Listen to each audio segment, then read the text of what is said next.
Today I'm assembling 4 cards from Kendra's Card Challenge 22 using my retractable adhesive runner from Tape Runner. Hey, it's Beth. Welcome. Today I am going to be assembling cards 2, 3, 5, and 6 from Kendra's Card Challenge 22.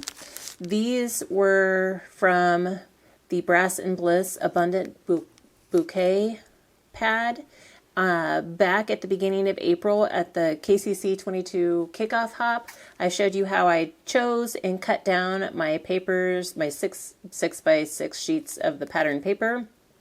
And then I had assembled card 1 with you as part of that hop, but I have not finished the rest of the cards. So I thought I would go ahead and do 4 with you today using my tape runner adhesive and kind of get working on getting these cards assembled. So if you missed that kickoff hop video, I will have that linked below, and I'll try to remember to put it as a card here. You can go watch that to see how I chose my papers, and then how I use the cutting guide to cut them down, because at this point they are pretty much ready to assemble. So let's get to that.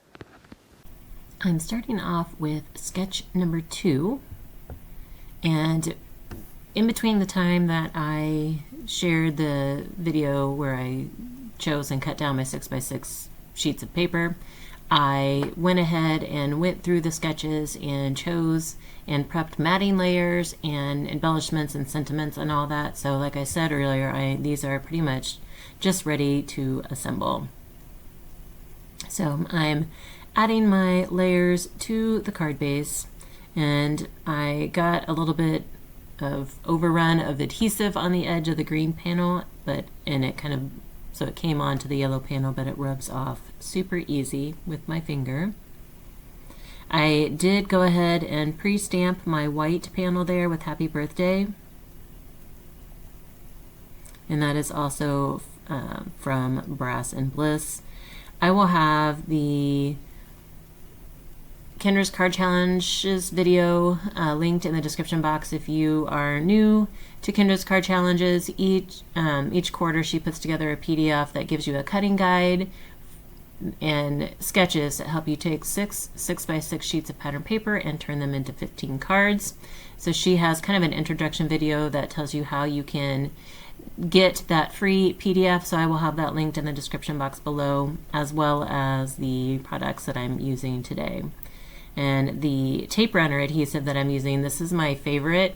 It is, like I said, retractable, which means that you can pull in, or you pop the end, the opposite end of where the tape comes out, and it pulls in like the runner part when you're not using it. So that's kind of nice. It just keeps it clean and safe. And then the other thing I love about this one is that it is refillable, so you don't have to keep getting a new applicator. You just can get the replacement cartridges, and it's compact. It doesn't take up a whole lot of space, so this has become my favorite. So I will also link that one in the description box below for you. But moving on to sketch number 3. I'm using a variety of sentiments for my cards today, but because this floral pad from Brass and Bliss is just, it's beautiful, I kind of used a combination of birthday, I think thinking of you, and then Mother's Day, because when I got these cards ready to assemble, we were leading up to Mother's Day. So I do have a few Mother's Day cards in there as well. I thought it was perfect for that. So in fact, this card uses the sentiment on the front that says, "All that I am or hope to be, I owe to you."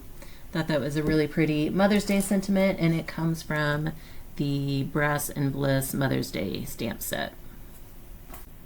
This video will be going live or being posted the day after Mother's Day here in the US, so a happy belated Mother's Day to mothers of all kinds, whether you have fur babies, plant babies, human babies. Happy Mother's Day to you all. I hope you had a wonderful day and were shown lots of love.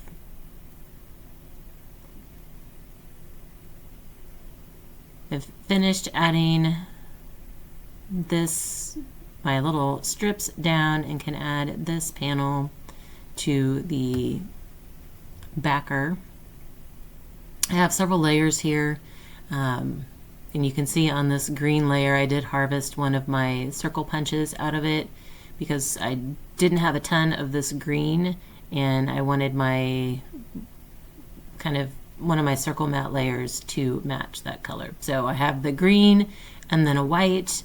For the actual card matting layers, I have that green and then a white, and then I put my squares on kind of like that rose colored. So just kind of helps things pop. I did put my panel down crooked here, but I hadn't fully pressed down, and so I was able to lift it back up and move it without causing any damage. We'll show you my sentiment real quick there and then add that down. And then I do decide that since it doesn't specify, the theme of the card on the front, I do pull out my Misty stamp positioner, and I'm going to stamp Happy Mother's Day from that same Mother's Day stamp set onto the inside of my card, just to kind of finish it off, and just so there's no doubt what the card theme is. I tend to, when I'm stamping directly on my card or stamping the inside of the card, I do tend to use my Misty, even if it's a simple stamp like this, just so that I reduce the chance that I'm going to screw it up or have an incomplete stamped image or sentiment. So now we are jumping to sketch 5. I have my kind of diagonally cut panels here. I almost said triangles, but they're not really triangles. And I'm just going to adhere to either end of my card mat. And then I have a strip of white cardstock. And what I'm going to do is lay it down, kind of dry fit it where it would go. And then I'm just going to use a pencil to kind of mark where the patterned paper pieces line up with it, because I want this panel to have the same border on either end that the pattern paper pieces do. And since it's kind of hard, you can't just say that, oh, it's 4 inches long because it's going at an angle. This is the easiest way that I could come up with to make sure that I get the same border around it as the pattern paper. And then I just have a hello word die as my sentiment. This is just an older one from my stash. And then I have a floral piece of ephemera from an older Mente pack. And this card goes together really quickly, just kind of very simple, but very pretty. And then can add this to the card base. And then this one will be done. So then we are moving to our final card, which is sketch 6. And if you follow along with Kendra's card challenges, or if you've done this one yet and follow the cutting guide, this is the other half to those two kind of diagonal cut pieces that I used on the last card. So I'm going to dry fit things together here just to kind of get an idea of how I want them. And then I'm going to turn those two diagonally cut panels over upside down and use a little bit of washi tape to hold them together, because I want to use some Love from Lizzie peel-off strips.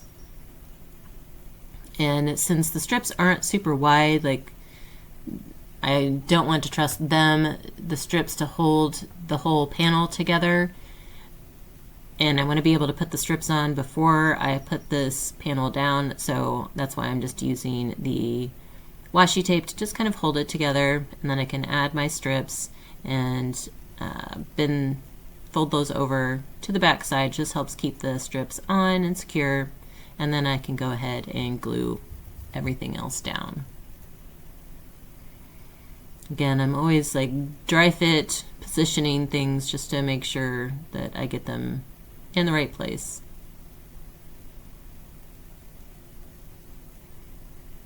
And luckily with the tape runner adhesive, as long as you don't firmly like press down or burnish whatever you've just added adhesive to and put onto your card base, you have a little wiggle room on being able to move it. Like you can see I'm scooting that rose colored piece because I haven't pressed it down yet. So you do still have some wiggle room when you're using the tape runner adhesives before you like permanently push it all down. I can add this panel to my card base. Then I have another floral ephemera piece from the old Mente pack. And then just Happy Mother's Day is my sentiment for this one. And it is again from that Brass and Bliss Mother's Day sentiment set. Just trying to figure out where I want it and how I want it to overlap that floral piece. And then I will add the floral piece to my card, and then I'm going to bring in some scrap cardstock to add to the back of part of the sentiment. And that's just so that it lays better over that sentiment. And this is thinner cardstock, so I am going to go ahead and use 2 pieces because the ephemera piece is a little bit thicker. And I decided before I adhere those on, I had wanted to add some fishtail banners to both sides, so I will go ahead and do that. And when I cut my fishtail banners, for me it's easier to cut up a little slit into the middle of the end, and then I cut at an angle from one corner, turn it over upside down, and then cut from the other angle. I know there's multiple ways. Some people can just freehand cut from both sides without doing the slit. I am not that talented. We'll adhere this down, and then I realized there were some other spots kind of at the top corners of the sentiment that needed a little boost behind it, so I'm just using some more of that cardstock and folding it over, gluing it together, and then sliding it underneath the sentiment to kind of fix the layering there.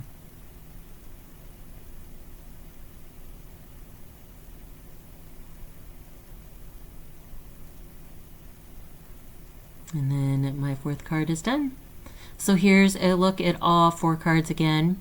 And if you would like, I have links in the description box below for Kendra's Card Challenge 22, the tape runner, and Brass and Bliss items.